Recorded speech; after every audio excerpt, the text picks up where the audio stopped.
It's Friday. The MRI is today. What more do we know here, Dave? Yeah, we don't have the MRI results yet, but you see Luka limp off the court as he's making his way to the tunnel. He kicks the score table in frustration, hunches over in pain. He was limping out of the arena as well at the end of the night. What we know is that there's optimism that it's not a major injury thus far from Luka's camp. But I am told, according to sources, he's doubtful to play tomorrow, Saturday, the marquee game against the Golden State Warriors. And so it's the story of the Lakers season. You get Austin Reaves back. He is fantastic against the Sixers. As soon as that happens, you're missing Luka Doncic for we don't know how long of a period of time. But at least it is looking like we're not going to see Luka Doncic coming up in this game this weekend here. Of course, we know the All-Star break and the All-Star game is around the corner. You have to wonder how long this is going to extend and if it could bleed into that weekend, right? Yeah, we put it as TBD for now, right? But at least there's some level of optimism, not a major injury he's dealing with. But it was a hamstring. That's tricky. And that could be, days or a week or so. We just don't know yet. Okay, so initial sigh of relief, but we'll hang on to get more information. In the meantime, though, there was still a game left to be played here for the Los Angeles Lakers. So how would it turn out without Luka the rest of the way? Let's pick it up, Mr. Windhorst. Under a minute left in the half here. Joel Embiid, he was looking pretty good. He had another great game. He is stacking these up like his MVP season. Third. Embiid hits that midi again here, Legs. Man, just a touch on a guy that big, it really defies logic. He has been doing this now for quite a while, staying upright too. I thought you were going to say defies gravity, giving me some Cynthia Revo here. He had 35 in this one, but Austin Reaves had himself a game, Bobby. 35 in 25 minutes. How about that line? He was unconscious down the stretch here, Perk. Should have been an all-star. Well, the games played probably had a little something to do with that. But to your point, 35 points, 25 minutes. That is the first Laker to do that since Stafford cracked back in 55. LeBron James turning back the clock there, 17 and 10 for him. Tyrese Maxey, though, gets inside, crafty, gets the tough finish there, Legs. Beautiful right there. Great body control. Tyrese Maxey, all-star starter for a reason. Well, Rui Hachimura, though, underneath for the jam to ice it. Watch him here. Gets that one to go. Lakers get the big win. Let's take a listen to J.J. Redick on Austin Reaves and the game that he had. Where, you shoot 50%, but you have, I think it was 13 turnovers, including the team turnovers, which gave them a lot of life. And then the group that closed and really everybody that was out there in the second half, I thought our toughness and our physicality really just allowed us to get back in the game. Maxey made a number of plays that don't necessarily show up on the box score, but you had a Gortat on AR in the first half, had the Gortat to help close the game with LeBron's dunk down the middle, and just played great defense. I thought while Maxey scored some, I thought his containment when he switched on to Maxey was Tyrese Maxey, that is, was really good. And our whole bench, Rui with some big shots in the second half, Vando, Smart, Jake, those guys. It was their toughness that really got us going. Maxey certainly got some credit, and I thought, again, those guys I kind of singled out.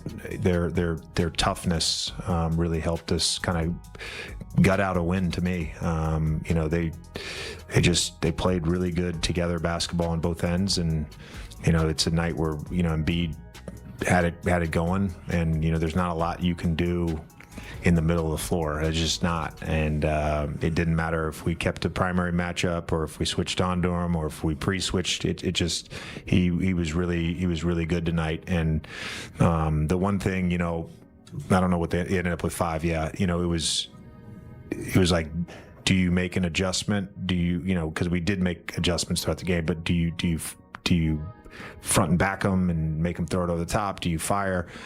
And they made a lot of 2s tonight, and so as long as you're sort of living with the contested 17 to 18 footers, and you're in the game, you feel like you got a chance. Austin was self-deprecating with us in Brooklyn, saying he scored 15 points, but didn't feel like he had a rhythm. Can you contextualize just how impressive it is to go from that missing 19 games straight to, he had one of his strongest games of the year today? Yeah, I mean, it's a big difference between, a couple weeks of stay-ready games playing against Bo Levesque and Jadarius Troutman and Matt Noling and those guys, all very respectable players, but they're not VJ Edgecombe and Tyrese Maxey and Quentin Grimes. Like it's remarkable what he was able to do tonight in his second game back. I asked this in respect to Maxey, but I'm sure this could apply to other guys on the team. How much is toughness and the, ability to stay ready, even when you're not in the rotation regularly? How much of that is a skill? It is a skill to I think, know who you are as a player and embrace what the team needs.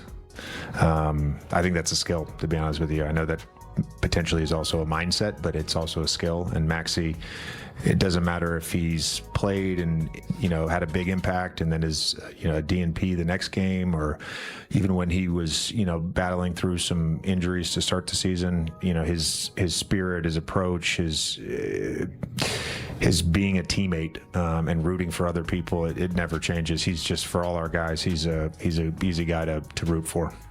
JJ, the trade with Atlanta went official. Yeah, so you can talk about it now, I guess. Just what was your reaction to getting Luka Kennard and also to losing Gabe Vincent? Well, I think I'll start with Gabe. His teammates loved him. His coaches loved him. Really just from a professionalism standpoint, just embodied everything that is good about this game. And, I do think the way he finished last season and the way he started preseason, we all felt like that he was going to really have like a breakout year for us here. And unfortunately just, had a bunch of injuries, and he's a good player and an even better person. And we're all, I've told Gabe this many times, we're all grateful that, we got to work with him and be around him. And I told him that this morning as well. We're very appreciative of him. Excited about Luke. I've known him for 12, I guess about 12 years now. And think he's one of the best shooters in the NBA. I'm going to highly encourage him to shoot more and not turn down shots. But I think one of the underrated parts of his game is his ability to move and create second actions and move the basketball. And you've seen that now at a number of his stops where you can initiate the offense through a off-ball movement, and he will just make the right play and sort of get the offense going. So he'll be a corner threat, and it'll be an off-ball threat. And Word up about this game. Why is that? Well, because I thought it was the best win for the Lakers this season, especially coming off a long road trip. You talking about not having less than 48 hours of rest. That tests your mentality, physically and mentally. But it was that damn Austin Reaves for me. Right, a guy that should have been an all-star this year, but one of the most prolific elite scorers in the game, one of the best pick-and-roll players in the game, as we see right there. His ability to go from slow to fast, dissect it, and utilize the screen. Here it goes again. He sees Joel Embiid in that drop coverage, hell of a screen up top by Jared Vanderbilt. Now all of a sudden he know that Joel Embiid is dead bird, tall grass. He get downhill, finishes at the basket. My favorite person. But seriously, and that's the thing, right? If the Lakers are going to continue to make any noise, it's going to be, yes, Luka, but Austin Reaves is that second option. He is that Robin. He is the one that gives them that extra and that swag, in my opinion. Such a strong win. The Philly had won 5 straight games. They've been out here on the West Coast all week just slamming whoever they played. Embiid has been playing great. When they see the Lakers and they see a team that has struggled with athleticism, that backcourt, Maxey and Edgecombe just want to attack it. This was a game was going to be hard to win, and the Lakers got it done with defense, actually. They really defended down the stretch, and frankly, we've been on the Lakers defense all season, rightly so. Over the last 10 games, the Lakers have been defending better. They've been giving themselves more chance, and that's what happened last night. 2 players that stood out last night, besides Austin Reaves. Right. Jared Vanderbilt, Maxey Kleber. Those guys defended last night. I thought the speed guards with Edgecombe and Maxey were going to run them out of the building. I was ready to go back to my hotel room at halftime here and go to sleep. In your hoodie? Yeah, in my hoodie. But those guys came out and defended. It kind of breathed some life, and then you see Austin hit some shots, and that, as Perk said, probably the best win of the year. All right, well, here's what I saw. He said, excuse me, I got to get up for this one. Yeah, so I love that we're talking about Austin Reaves and his three-point shooting, how great he was in 25 minutes offensively as an aggressive scorer. But what I want to talk about is the action that the Lakers ran that really gave the Sixers trouble with these ghost screens. And they went to this in the fourth quarter. As you can see, 4-point game, 8.5 minutes to go. It's basically winning time at this point. So we started right here. And I'm going to stop it because I want you to first focus on the weak side right here. Take a look at Jared Vanderbilt. Like, he's already seeing an opportunity to make a dive. That is going to come into play later in this possession. This is just sort of token action. They're not really trying to get anything out of this. They're trying to get into this when they run these ghost screens. And this is what was giving the Sixers a lot of trouble.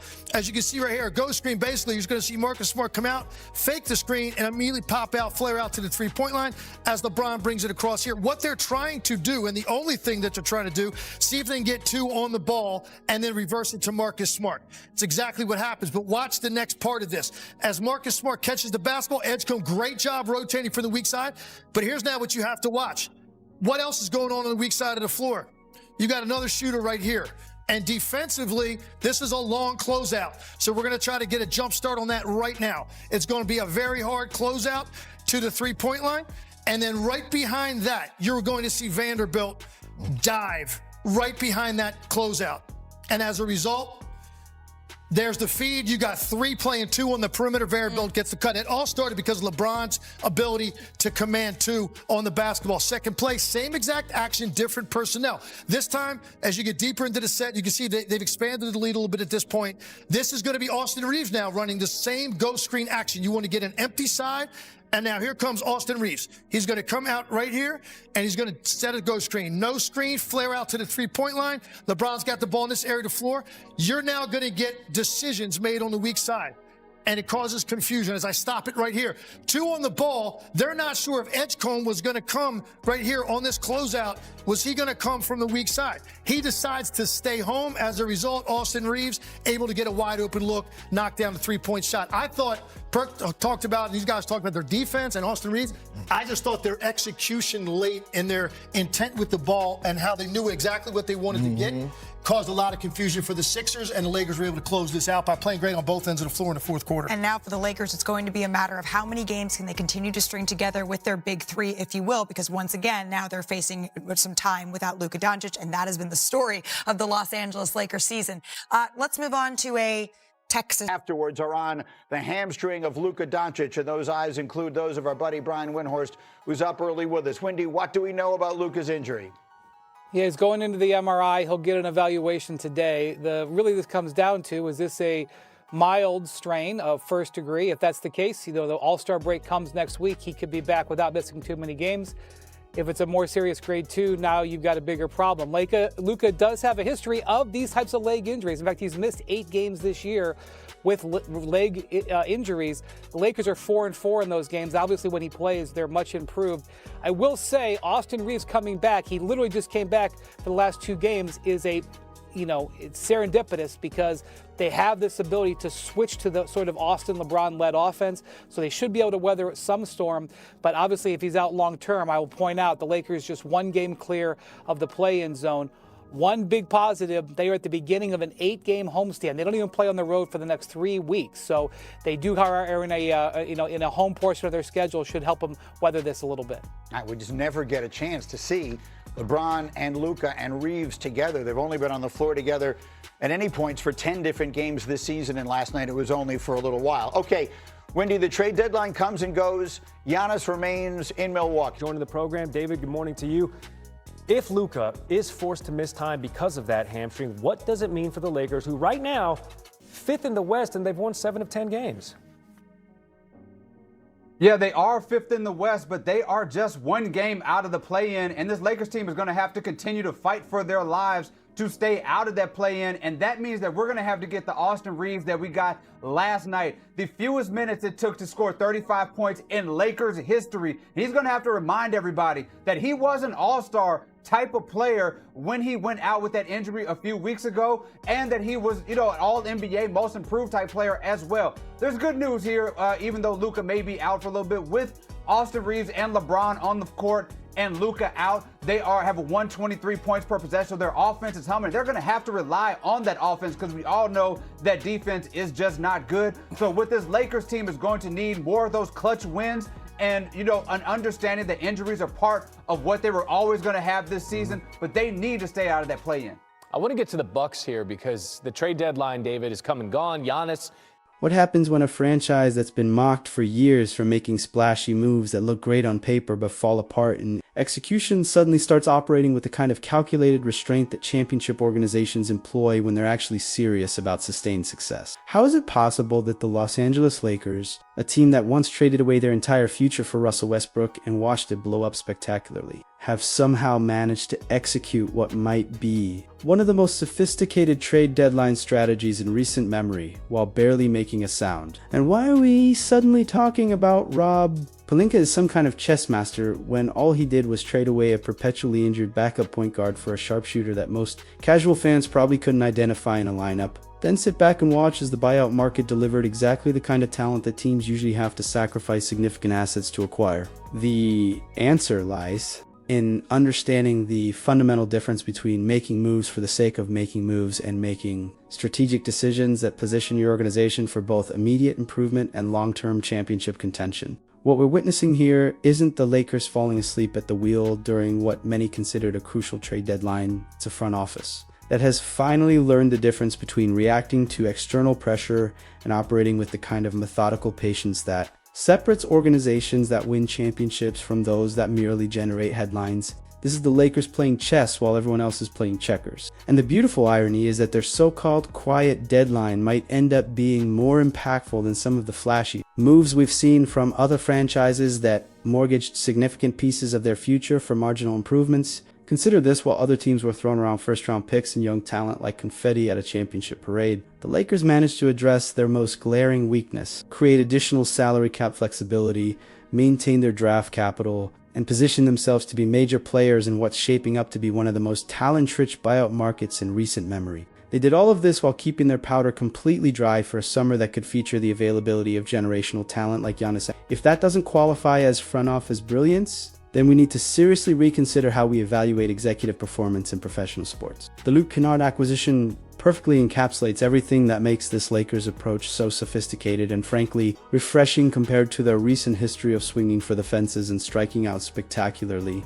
When Rob Pelinka orchestrated the trade that sent Gabe Vincent in a 2032 second-round pick to the Atlanta Hawks for Kennard, he wasn't just addressing the Lakers' woeful three-point shooting. He was making the kind of surgical roster improvement that championship organizations make when they identify specific weaknesses and attack them with precision rather than trying to solve every problem with one massive move. Kennard isn't just leading the NBA in three-point percentage at an absolutely ridiculous 49.7% this season. He's literally the second most efficient three-point shooter in NBA history with a career 44.2% mark, trailing only the legendary Steve Kerr at 45.4%. When you're talking about that level of shooting efficiency, getting fed open looks by the Trion Verrets of Luka Doncic, LeBron James, and Austin Reaves, you're essentially adding a nuclear weapon to an already dangerous offensive arsenal. But here's where the move becomes truly inspired and reveals the level of strategic thinking that's now operating in the Lakers front office. The trade actually saved them $500,000 in salary cap space while simultaneously addressing their most pressing need and creating additional roster flexibility. The Lakers' internal scouting terminology for elite shooters like Kennard is laser, which is absolutely perfect because that's exactly what he brings to this team. Laser precision from beyond the arc and clutch moment. When games are decided by possessions and every shot becomes magnified under playoff pressure. When you consider that Kennard will be getting the cleanest looks of his career playing alongside three elite playmakers who can collapse defenses and create wide open opportunities, that 49.7% 3-point percentage might actually be sustainable or even improvable throughout the remainder of the season. Kennard brings more than just elite shooting to this Lakers roster. He brings championship experience from his time as a key role player on the Clippers. 2021 Western Conference Finals team, the kind of big moment experience that becomes invaluable when you're trying to navigate the pressure cooker of playoff basketball. He'll wear number 10 and become the 70th player in league history to suit up for both the Lakers and the Crosstown Clippers, creating an interesting narrative dynamic, but more importantly, bringing intimate knowledge of what it takes to succeed at the highest levels of professional basketball. The Duke connection between Kennard and head coach JJ Redick isn't just some cute storyline for the media to obsess over during slow news cycles. It represents genuine basketball chemistry and mutual understanding that could translate into immediate dividends. When it comes to integrating him into a system that thrives on basketball IQ, precise execution, and the kind of off-ball movement that creates scoring opportunities for elite shooters. The beauty of this acquisition is that it checks multiple boxes simultaneously while creating zero long-term complications for the organization's bigger picture goals. They addressed a glaring weakness without sacrificing future flexibility. They added championship experience without taking on problematic contracts. And they did it all while actually improving their salary cap situation. This is exactly the kind of move that looks modest on paper, but could end up being the difference maker in crucial playoff moments when you need someone who can step up and knock down the biggest shot of the game. The fact that they managed to upgrade their shooting, gain financial flexibility, and maintain their draft capital all in one move is the kind of front office wizardry that championship teams execute when they're thinking 3 moves ahead instead of just reacting to immediate pressure from fans and media demanding flashy deadline acquisitions. What makes this move even more brilliant in retrospect is how it perfectly sets up their buyout market strategy while maintaining maximum flexibility for whatever scenarios develop over the coming weeks. Instead of depleting their resources chasing marginal upgrades that might not even be available, they made one surgical strike that addressed a specific need and then positioned themselves to be aggressive in the secondary market, where real value often emerges. This is vintage championship caliber roster construction. Identify your needs, address them efficiently, and then remain opportunistic when additional value becomes available through unexpected circumstances. Then came the development that nobody saw coming, but somehow makes perfect sense when you consider the dysfunction that has characterized the Brooklyn Nets organization for the better part of the last several seasons. Exactly 6 minutes after the trade deadline expired, the Nets made the shocking decision to waive Cam Thomas, instantly creating what many are calling the most intriguing buyout market opportunity in recent memory, and fundamentally altering the landscape of available talent for contending teams. Thomas, who had averaged 15.6 points and 1 assist per game this season while showing flashes of the explosive scoring ability that made him average nearly 25 points per game during his breakout 24-25 campaign, suddenly became available to any team willing to take a chance on his unique skill set and complicated relationship with winning basketball. The circumstances surrounding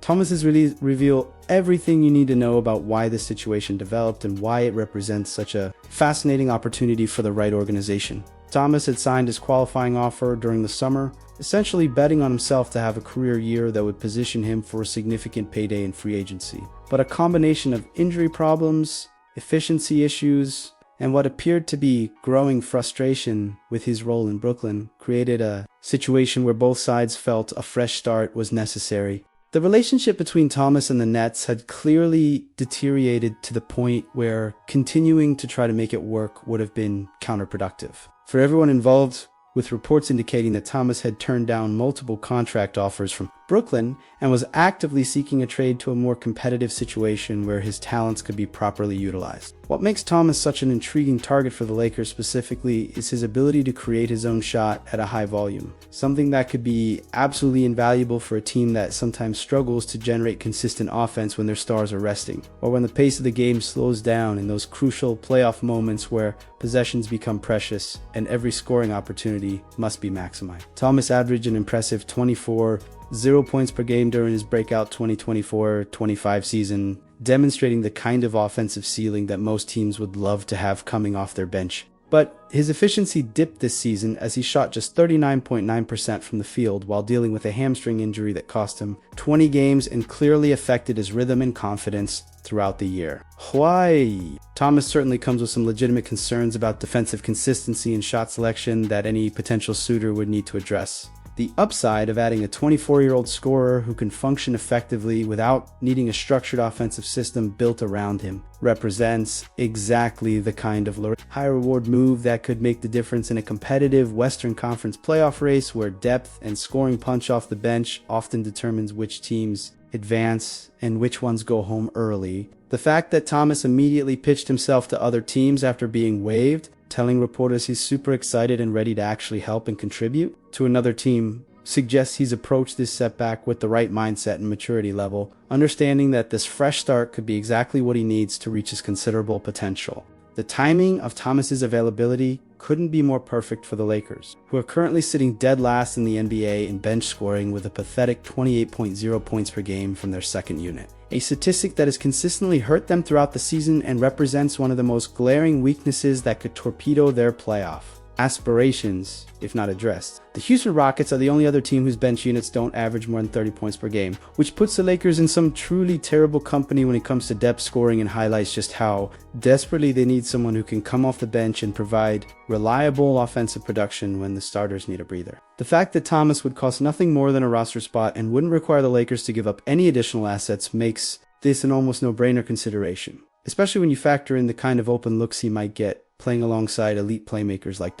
James and Reaves, who have spent their entire careers making their teammates better through their ability to collapse defenses and create advantages. Thomas has proven capable of scoring 20 points per game when given the opportunity and proper role definition. And the possibility of him rediscovering that form while playing alongside some of the most basketball intelligent players in the league represents exactly the kind of upside that teams hope to find in the buyout market. This Thomas situation is absolutely fascinating because it represents exactly the kind of opportunity that teams like the Lakers are always hoping will fall into their lap during these secondary market periods. A young, talented player with significant upside becoming available without having to sacrifice assets or long-term flexibility. Sure, there are legitimate concerns about his defense and shot selection that any team would need to address through coaching and role definition, but when you're talking about a player who's proven capable of scoring at an elite level being available on what would essentially be a prove-it deal for the remainder of the season, you take that chance every single time if you have the roster flexibility to absorb the risk. The most intriguing aspect of potentially adding Thomas is how his skill set could complement the Lakers' existing offensive structure while providing insurance against the kind of offensive droughts that have plagued their bench unit throughout the season. His ability to create his own shot doesn't just provide scoring punch, it provides the kind of offensive versatility that allows coaching staffs to deploy different lineup combinations and attack opposing defenses from multiple angles, depending on matchups and game situations. The fact that he's only 24 years old makes this even more appealing from a long-term perspective, as there's still plenty of room for growth and development, particularly under the tutelage of a coach like Redick, who understands offensive creativity and has demonstrated an ability to maximize players' strengths while minimizing their weaknesses through intelligent system design. But perhaps the most compelling argument for pursuing Thomas is the simple reality that elite scoring ability is incredibly rare and difficult to acquire, especially at the prices that contending teams can afford during the regular season. The Lakers have spent the entire year struggling to find reliable offensive production from their bench, and suddenly they have the opportunity to add a player who has already proven capable of being a primary offensive option at the NBA level. Even if Thomas never reaches his absolute ceiling with the Lakers, the floor of what he brings, shot creation, scoring, versatility, and the ability to take pressure off the primary stars, represents a significant upgrade over what they currently have available in their second unit. The risk-reward calculation here seems almost laughably obvious when you really break it down. The risk is minimal. They'd be adding a young player on a short-term deal who has already demonstrated NBA-level scoring ability, and if it doesn't work out, they simply move on without having sacrificed anything of value. The potential reward, however, is enormous. They could be adding a player who becomes a crucial piece of their playoff rotation and provides the kind of bench scoring that transforms them from a good team into a genuinely dangerous championship contender. This is exactly the kind of calculated gamble that championship organizations make when they're serious about maximizing every opportunity to improve their roster. But February 6th delivered a plot twist that nobody saw coming, and that could fundamentally reshape the Lakers' entire buyout market strategy and immediate priorities. In what felt like a cruel cosmic joke targeting a team that had finally started to find its rhythm with a healthy roster. Luka Doncic suffered what appears to be a hamstring injury during the Lakers game against the Philadelphia 76ers, leaving the court in the second quarter and being ruled out for the remainder of the game due to what the team initially called left leg soreness, but later revealed to be hamstring-related discomfort requiring an MRI examination on Friday to determine the severity and potential timeline for recovery. The injury occurred in frustrating fashion, with Doncic visibly favoring his hamstring for several possessions before finally heading to the locker room with 3:03 remaining in the second quarter, and he notably didn't return when the second half began despite the Lakers trailing by 9 points at halftime and clearly needing their best player on the court to have any chance of mounting a comeback against a quality Philadelphia team. Head coach J.J. Redick confirmed after the game that both Doncic and the Lakers' medical staff felt it was prudent to hold him out as a precautionary measure, saying it was a mutual decision based on the soreness Doncic was experiencing and the understanding that pushing through the discomfort could potentially lead to a more serious injury that would sideline him for an extended period. The timing of this injury couldn't be worse for a Lakers team that had finally gotten healthy for the first time all season with Austin Reaves. Returning from his calf injury just a few games earlier, the cruel irony is that Doncic, Reaves, and LeBron James had played together for only the 10th time in 50 games this season before. Doncic got hurt against the Sixers, which perfectly encapsulates the injury frustration this team has dealt with throughout what was supposed to be their first real opportunity to see what their core trio could accomplish when fully healthy and operating with proper chemistry and rhythm. Austin Reaves summed up the team's collective concern perfectly when he said, after the game, I talked to Luka a little bit at halftime, asked if he was okay, and he kind of just looked at me. Hopefully it's nothing major. We need him. He's our best player and the engine of a lot of stuff that we do. Hopefully it'll be good news tomorrow. The sight of Doncic leaving the arena with a noticeable limp certainly did inspire confidence among Lakers fans who have become all too familiar with watching their team's championship aspirations get derailed by untimely injuries to key players. What makes this injury particularly concerning from a broader perspective is that Doncic has already missed 8 games this season and needs to appear in 65 games to be eligible for major individual awards like MVP. And he was in the middle of what was shaping up to be a legitimate MVP campaign following a dominant January that earned him Western Conference Player of the Month honors after averaging 34.0 points on 50.6%, shooting with 7.2 rebounds, 9.1 assists, and 5 steals while leading the Lakers to one of their best stretches of the season. The potential severity of hamstring injuries creates additional anxiety because they can vary so dramatically in terms of recovery timeline and long-term impact. According to injury experts, minor hamstring tightness can be a day-to-day issue that resolves quickly with proper treatment and rest, but more serious strains can sideline players for weeks or even months, depending on the grade and location of the injury. Grade I hamstring strains typically require 1 to 2 weeks of recovery time, while grade 2 strains can keep players out for 4 to 6 weeks. And the unpredictable nature of these injuries means that rushing back too quickly often leads to re-injury and more prolonged absences. What makes this situation even more frustrating is the broader context of how injury problems have consistently undermined this Lakers team's ability to build any sustained momentum or chemistry throughout the season.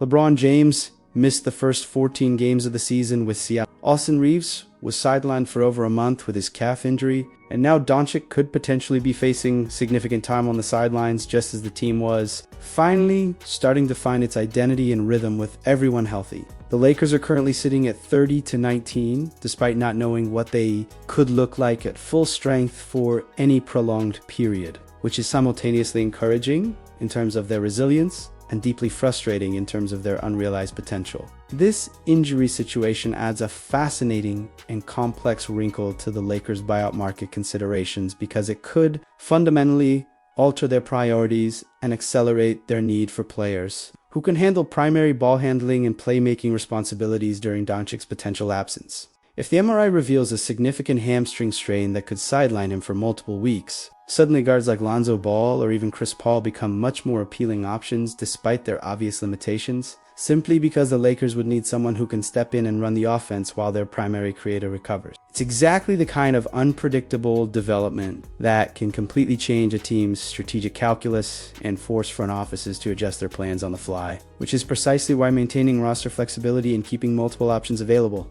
becomes so crucial during these uncertain periods. The injury gods really do seem to have a personal vendetta against this Lakers team, don't they? Just when they finally managed to get their core trio healthy and playing together, developing the kind of chemistry and understanding that could make them genuinely dangerous in the playoffs. Boom! Another setback that threatens to derail their momentum and force them back into survival mode rather than allowing them to focus on optimizing their rotations and building toward peak performance. But here's the thing about championship caliber organizations. They find ways to turn these adversities into opportunities. And if the Lakers can use this potential Doncic absence to evaluate some of these buyout candidates in meaningful minutes and real game situations, they might actually discover something valuable that helps them both in the short term and when everyone returns to full health. The silver lining, if you can call it that, is that this injury situation might actually provide the Lakers with a clearer picture of what they need from the buyout market and allow them to make more targeted additions rather than simply adding talent for the sake of adding talent.